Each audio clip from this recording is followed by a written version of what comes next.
కోరిని కోరికల సమస్యలు బాధలు తొలగిపోయి మంచి జరగాలని కోరుకుంటూ కులమతాలకు అతీతంగా జరుపుకునే పండుగ రొట్టెల పండుగని ముస్లిం సోదరులు పేర్కొన్నారు.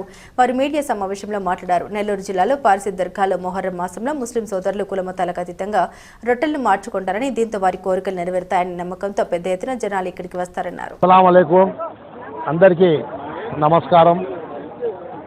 ఈరోజు బారా షహీద్ దర్గా వద్ద రొట్టెల పండగ ప్రసిద్ధిగాంచిన భారతదేశంలో నెల్లూరు బారా షహీద్ దర్గాకు ఒక పేరు ఉంది. ఇక్కడ కులమతాలకు అతీతంగా దేశంలో నలుమూల నుంచి ఇక్కడికి వచ్చి ఈ మొహరం మాసంలో వారి యొక్క కోరికలు, వారి బిడ్డల భవిష్యత్ అయితేనే, పిల్లోళ్ళ పెళ్ళిళ్ళు అయితేనేమి, సంసారం బాగుండాలా, ఆయు ఆరోగ్యాలు ఉండాలా, ఇళ్ళు కట్టుకోవాలా అనే ఒక ఆశతో ఇక్కడికి వచ్చి ఒకరి చేతుల్లోంచి ఒకరు రొట్టె మార్చుకోవడం. ఈ రొట్టె మార్పిడిలో ఎక్కడ కూడా కులమతాలు అని చూడకుండా ఒకరికొకరు సంతోషంగా ఈ యొక్క పండుగ జరుపుకుంటున్నారు. దీనికి నేను నెల్లూరు యొక్క ఈ బారా షహీద్ దర్గా ఎవరైతే మెయింటెనెన్స్ ఉన్నారో వారందరికీ శుభాకాంక్షలు తెలియజేసుకుంటున్నాను. అలాగే ముఖ్యంగా నేను ఒక రొట్టె వదిలినాను. దయవుంచి ఈ రొట్టెను నేను వదిలింది ఏమీ చేయలేక నిస్సహాయ పరిస్థితిలో కడప నుంచి వచ్చి, కడపలో గడిచిన నెల 9వ తేదీ కడపలో జరిగిన ఒక దౌర్భాగ్యమైన సంఘటన. ఆ సంఘటన ఏమంటే, 2 వర్గాల మధ్యలో ఈ గొడవ అని అధికారులు సృష్టించి ఈ రోజుది వరకు ఆ యొక్క కేసులో దాదాపు 100 కుటుంబాలు తనకలాడుతున్నాయి.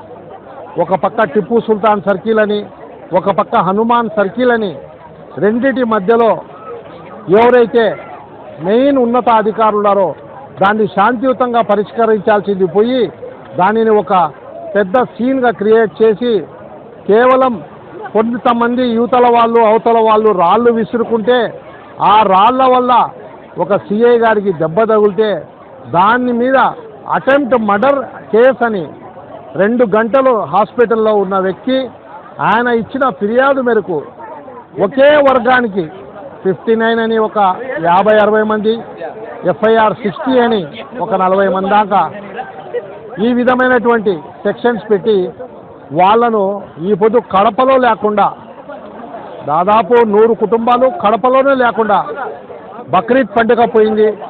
అదేవిధంగా ఈరోజు మొహరం పండుగకు కూడా వారు కుటుంబ సభ్యులతో దూరమై చాలా బాధపడతా అవసరం పడతా ఉన్నారు.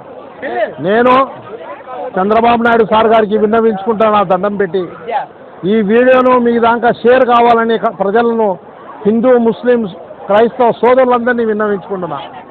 దయవుంచి కడపలో ఏదైతే FIR కట్టారో దాని మీద ఒకసారి పునరాలోచించి దాన్ని తిరిగి ఏ సెక్షన్స్ అయ్యి పెట్టారో ఆ సెక్షన్స్లో తొలగించి ఎవరైతే దీనిలో నిజంగా ఇన్వాల్వ్ అయినారో, ఎవరైతే శాంతియుతంగా ఉండవలసిన కడపను అల్లరిగా చేసి కులమతాల మధ్యలో చిచ్చు ఎవరైతే పెట్టారో అటువంటి శక్తులను ఖచ్చితంగా శిక్షించండి. కానీ అమాయకుల్ని కాపాడవలసిందిగా విన్నవించుకుంటున్నా.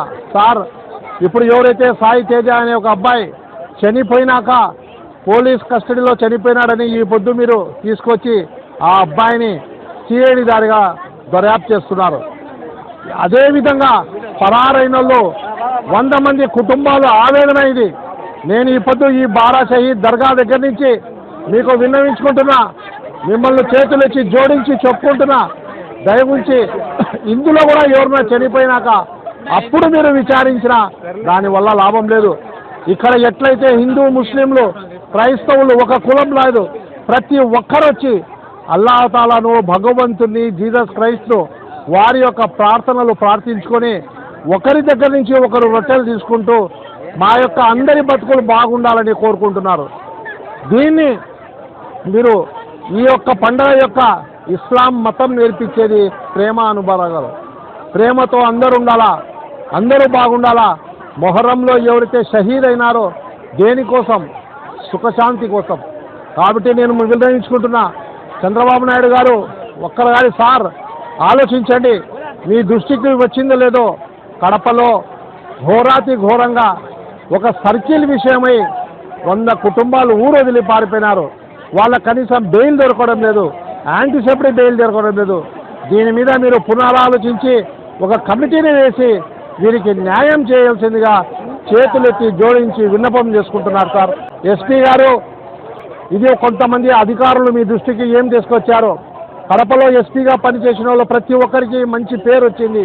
మీకు ఈ చెడ్డ పేరు రాకూడదు. ఇక్కడ ఎలాంటి హిందూ ముస్లింల యొక్క తగాదాలు గలాటాలు అనేది లేదు. కొంతమంది వాళ్ళ రాజకీయ స్వార్థం కోసం చేసుకుంటున్నవి. దానిని మీరు ఒకసారి ఆలోచించి ఆ ఇన్వాల్వ్మెంట్లో ఉండే వాళ్ళందరినీ శిక్షించండి, అమాయకులైన వాళ్ళందరినీ విడిపించండి.